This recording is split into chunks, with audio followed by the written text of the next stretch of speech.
देखिए जनाब, जो सिंपल पास्ट टेंस होता है उसको जब आप सीख लेते हैं तो आपको स्टोरीज़ बनानी, सुनानी, लिखनी चाहिए।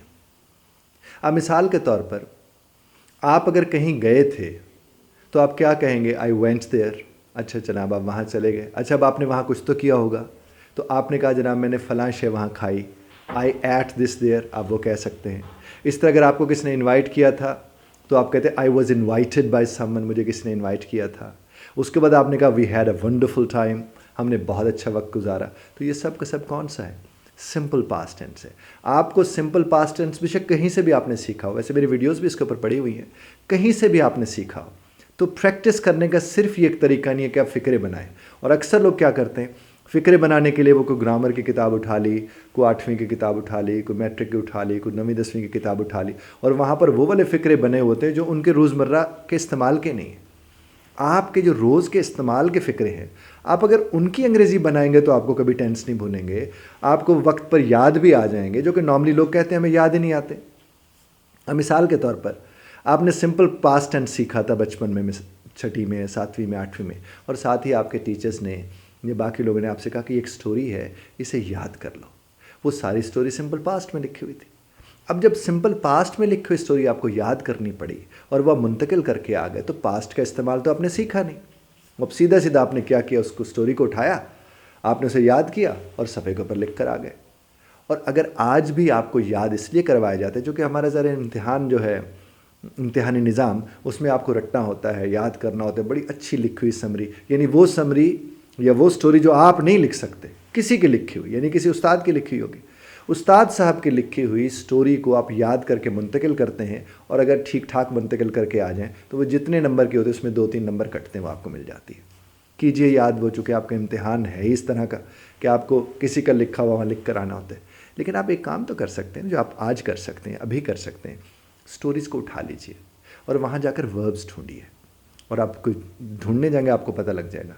आपको वहाँ हैड नज़र आएगा, आपको वहाँ हैड के साथ थर्ड फॉर्म नज़र आएगी, आपको वहाँ वॉज नज़र आएगा, आपको वॉज के साथ थर्ड फॉर्म नज़र आएगी, आपको सेकंड फॉर्म हर जगह नज़र आएगी।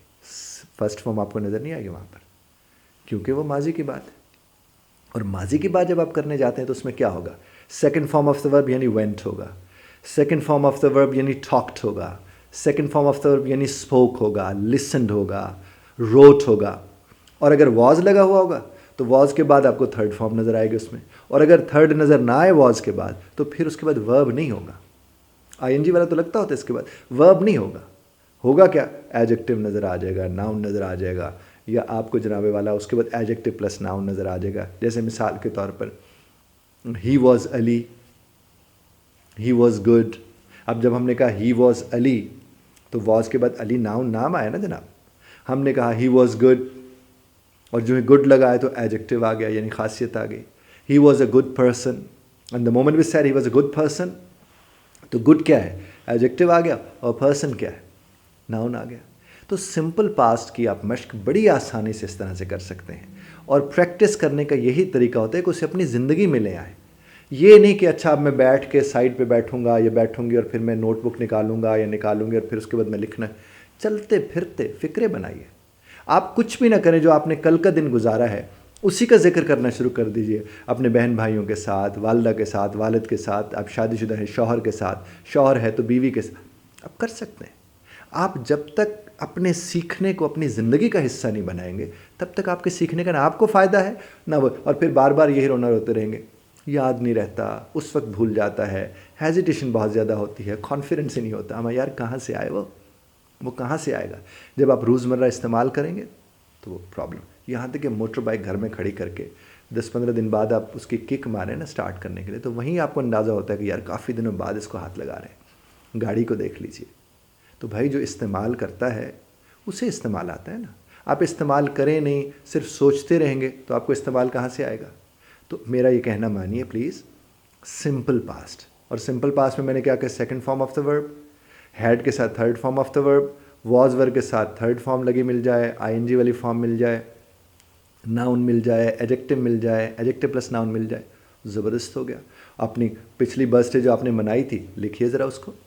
अगर किसी के बर्थडे पर गए थे तो उसको लिखिए। कोई शादी, कोई मंगनी, कोई और इवेंट इस तरह का आपकी ज़िंदगी में आए, लिखिए उसके ऊपर साहब। ईदों के ऊपर लिखिए, ये सब के सब माजी की चीज़ें। आप लिख के तो देखिए, आपको कोई दिक्कत नहीं होगी। हाँ, आपको अगर किसी लफ्ज़ का मतलब नहीं आता तो डिक्शनरी किसके लिए? मत पूछिए किसी से कि फ़लाँ को फ़ोन करके उससे मतलब पूछ लेते हैं। अब तो उर्दू से इंग्लिश में भी डिक्शनरीज़ मौजूद हैं, इंग्लिश से उर्दू में भी डिक्शनरीज़ मौजूद हैं। बड़ी आसानी से आप अपना काम कर सकते हैं। और लफ्ज़ों का मतलब तो वैसे भी किसी से नहीं पूछना चाहिए, मैं हमेशा कहता रहता हूँ। वो सिर्फ किससे पूछना चाहिए? डिक्शनरी से जाकर। और उसके नताज क्या निकलेंगे? आप इंडिपेंडेंट हो जाएंगे, आप डिपेंडेंट नहीं रहेंगे, आपको किसी के ऊपर जाकर इन्हिसार नहीं करना पड़ेगा, आप अपने आप को खुद ठीक कर सकते होंगे। और लिख डालिए। और ये कहानियाँ लिखने के बाद अगर आपका मन चाहे या आपको लगे कि आप मुझसे शेयर करना चाह रहे हैं तो नंबर भी दिया गया है, उसके ऊपर उसकी तस्वीर खींच के भेजिए। और ये जो नीचे कमेंट बॉक्स है वो तो सबसे अच्छी बात है, क्योंकि उससे और भी बहुत से लोगों को सीखने का मौका मिलेगा। आप कमेंट बॉक्स में अपनी अपनी स्टोरीज़ लिखिए जनाबे वाला। मैं ख़ुद भी कोशिश करूँगा, अपनी टीम को भी इसमें शामिल करूँगा, और आपकी उन स्टोरीज़ का अगर वो कहीं गलत हुई हैं, करेक्शन का मसला, हम उसे ठीक करेंगे। सीखने और सिखाने के लिए तो हैं, लेकिन एक बात आपको करना होगा, अगर आप मुझसे सीख रहे हैं तो आपकी फैमिली को आपसे सीखना चाहिए। बहुत शुक्रिया ध्यान से सुनने का।